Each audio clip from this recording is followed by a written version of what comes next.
नमस्ते दोस्तों, और आपका स्वागत है हमारी कहानी के एक और रोमांचक मुद्दा पर। पिछले पार्ट में हमने देखा था कि कैसे शुराइम ने बोतल के जिन्न को हमेशा के लिए मिटाने की कोशिश की थी। उसे लगा था कि वो कामयाब हो गया, पर उस रात कुछ ऐसा हुआ कि सब कुछ बदल गया। जिन्न गया नहीं था, बस उसने अपना शरीर बदल लिया था। अस्पताल के उस अंधेरे वार्ड में, जहां लाइटें टिमटिमा रही थीं और ईसीजी की धीमी होती बीप खामोशी को चीर रही थी, एक नई दहशत ने जन्म लिया था। फेरी की आंखों में लाल चमक थी और शीशे में उसका अक्स देखकर मुस्कुरा रहा था। अगले दिन अस्पताल के गलियारे में एक अजीब सा डर फैला हुआ था। फेरी ने धीमी आवाज में अपने भाई से कहा, भाई, मुझे कुछ अजीब सपने आ रहे हैं। शुराइम ने उसे तसल्ली देते हुए कहा, रिलैक्स फेरी, सब नॉर्मल हो जाएगा। लेकिन वो सपने नहीं, वो जिन्न की यादें थीं जो अब फेरी के दिमाग में घर कर रही थीं। अचानक उसकी आंखों के सामने कुछ तस्वीरें कौंधने लगीं। जलती हुई बोतल, कुछ पुराने निशान और एक औरत की चीख। फेरी घबराकर बोली, भाई, मुझे याद आ रहा है, मैं वो जगह पहले भी देख चुकी हूं। शुराइम ने हैरान होकर पूछा, कौन सी जगह? फेरी ने कांपती आवाज में जवाब दिया, जहां मुझे बंद किया गया था। घर वापस आकर शुराइम की नजर मेज पर पडीढे बोतल के एक चमकते हुए टुकड़े पर पड़ी। जो बोतल टूटी थी, उसके अंदर अब भी एक हिस्सा जिंदा था। शुराइम के मन में एक शक पैदा हुआ। उसने कहा, मुझे लगता है कुछ तो अब भी बचा है। तभी फेरी के चेहरे पर एक अजीब सी मुस्कान आई। उसकी आंखें एक पल के लिए लाल हुईं और उसने कहा, हाँ भाई, मैं बची हूं। और अगले ही पल उसकी आवाज बदल गई। ये फेरी की नहीं, जिन्न की आवाज थी। तुमने मुझे मिटाने की कोशिश की, अब तुम्हारा इम्तिहान शुरू होता है। यह कहते ही बोतल के टूटे हुए टुकड़े हवा में उठने लगे और कमरे में तेज हवा चलने लगी। शुराइम चिल्लाया, फेरी, तुम अपने होश में आओ। लेकिन फेरी के अंदर से जिन्न की आवाज आई, मुझे छोड़ दो, मुझसे नहीं, उससे बात करो जो मेरे अंदर है। शुराइम समझ गया था कि फेरी अब जिन्न के पूरे कब्जे में है। उसे बचाने का अब बस एक ही तरीका था, उस दोहरे श्राप को तोड़ देना। उसने एक पुरानी किताब खोली जिसमें लिखा था, जिन्न से मुक्ति का मंत्र। किताब में साफ लिखा था, अगर जिन्न और इंसान की रूह एक हो जाए तो उन्हें अलग करना नामुमकिन है। यह पढ़कर फेरी की आंखों में आंसू आ गए। उसने पूछा, तो क्या मैं कभी आजाद नहीं होंगी?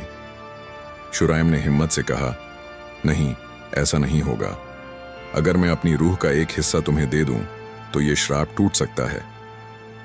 यह एक बहुत बड़ा खतरा था। जैसे ही शुराइम ने मंत्र पढ़ना शुरू किया, फेरी के चारों ओर एक लाल और शुराइम के चारों ओर एक नीला घेरा बन गया। तभी जिन्न की गूंजती हुई आवाज आई, सोच समझ ले शुराइम, अगर तू मुझे बुलाएगा तो मैं वापस आऊंगा।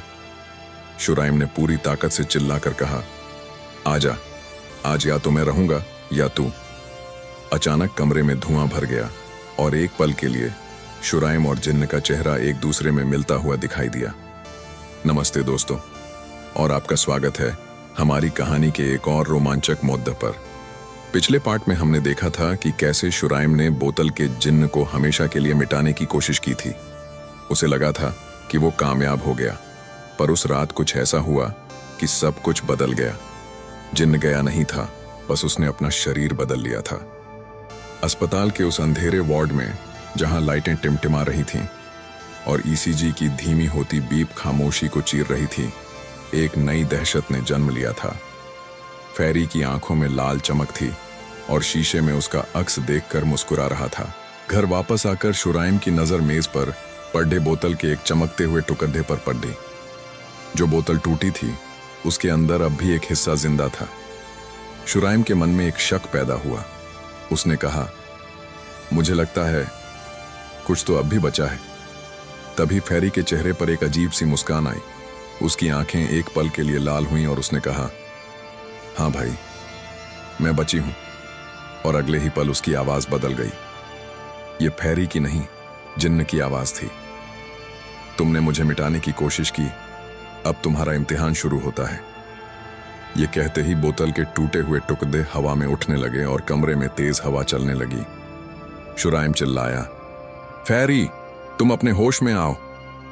लेकिन फैरी के अंदर से जिन्न की आवाज आई, मुझे छोड़ दो, मुझसे नहीं, उससे बात करो जो मेरे अंदर है। शुराइम समझ गया था कि फैरी अब जिन्न के पूरे कब्जे में है। उसे बचाने का अब बस एक ही तरीका था, उस दोहरे श्राप को तोड़ना। उसने एक पुरानी किताब खोली जिसमें लिखा था जिन्न से मुक्ति का मंत्र।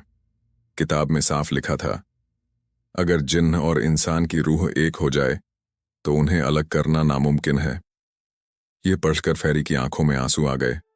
उसने पूछा, तो क्या मैं कभी आजाद नहीं होंगी? शुराइम ने हिम्मत से कहा, नहीं, ऐसा नहीं होगा। अगर मैं अपनी रूह का एक हिस्सा तुम्हें दे दूं तो ये श्राप टूट सकता है।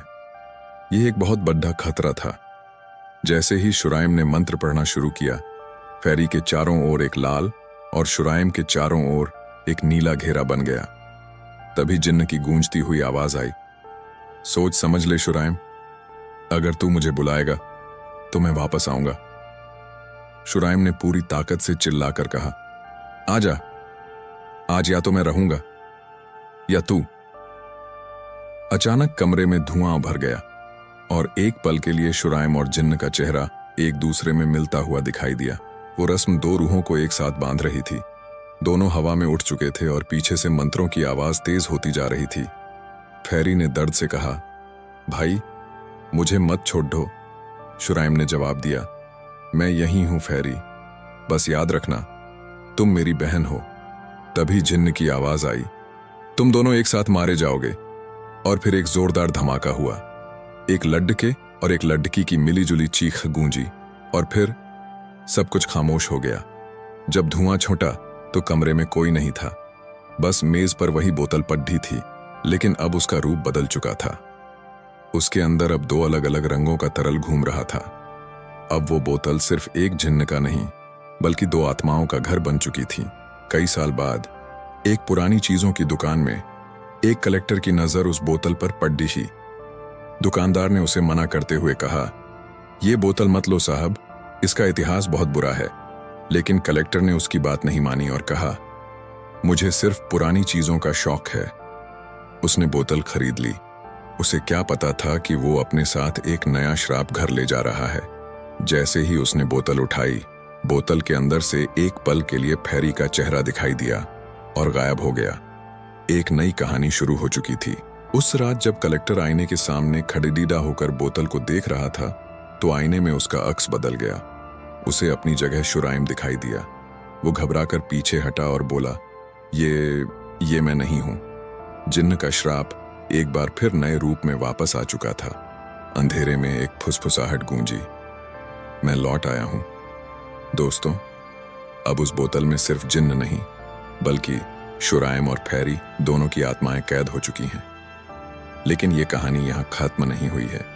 ये तो बस एक नई शुरुआत है। उस रात जब कलेक्टर आईने के सामने खड़ा होकर बोतल को देख रहा था, तो आईने में उसका अक्स बदल गया। उसे अपनी जगह शुराइम दिखाई दिया।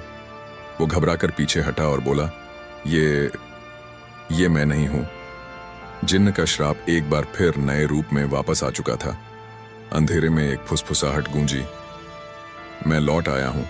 अगला पार्ट होगा जिन्न के बदले का। बोतल का जिन्न पार्ट 8 कल शाम 7 बजे देखना मत भूलिएगा। हमारे चैनल को सब्सक्राइब जरूर करें ताकि आप इस रोमांचक कहानी का अगला हिस्सा मिस न करें। मिलते हैं अगली वीडियो में। वो रस्म दो रूहों को एक साथ बांध रही थी। दोनों हवा में उठ चुके थे और पीछे से मंत्रों की आवाज तेज होती जा रही थी। फैरी ने दर्द से कहा, भाई, मुझे मत छोड़ो। शुराइम ने जवाब दिया, मैं यहीं हूं फैरी, बस याद रखना तुम मेरी बहन हो। तभी जिन्न की आवाज आई, तुम दोनों एक साथ मारे जाओगे। और फिर एक जोरदार धमाका हुआ। एक लड्ढाके और एक लड्ढाकी की मिली जुली चीख गूंजी और फिर सब कुछ खामोश हो गया। जब धुआं छौंटा तो कमरे में कोई नहीं था, बस मेज पर वही बोतल पड़ा ही थी, लेकिन अब उसका रूप बदल चुका था। उसके अंदर अब दो अलग अलग रंगों का तरल घूम रहा था। अब वो बोतल सिर्फ एक जिन्न का नहीं, बल्कि दो आत्माओं का घर बन चुकी थी।